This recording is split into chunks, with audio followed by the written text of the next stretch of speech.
দেখে মুজিব কি করলেন বাংলাদেশের প্রথম মানে রাষ্ট্রপ্রধান হিসেবে? প্রথম উনি যে বক্তৃতাটি দিলেন 1972 সালের জানুয়ারি মাসে, ওখানে উনি বলেই দিলেন যে আমি মুসলমান। মানে এটা একটা পাবলিক জনসভা, লক্ষ লক্ষ লোক, একটা সেকুলার রাষ্ট্রের প্রধান কি বলতে পারেন যে আমি মুসলমান? যেখানে তিনি নিজেকে প্রজেক্ট করছেন যে রাষ্ট্রপ্রধান হিসেবে এসেছেন। তিনি যদি ব্যক্তিগতভাবে কোনো মাজারে যান বা কোনো মসজিদে গিয়ে নামাজ পড়েন, আমার কিছু বলার নেই। কামাল আতাতুর্ককে মুসলমানদের মধ্যে সেকুলারিজমের প্রবর্তক মনে করা হয় ইউরোপে।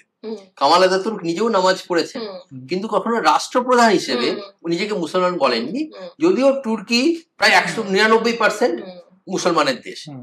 কিন্তু উনি বললেন যেখানে অমুসলমান 20%-এর কাছাকাছি, তো উনি বললেন।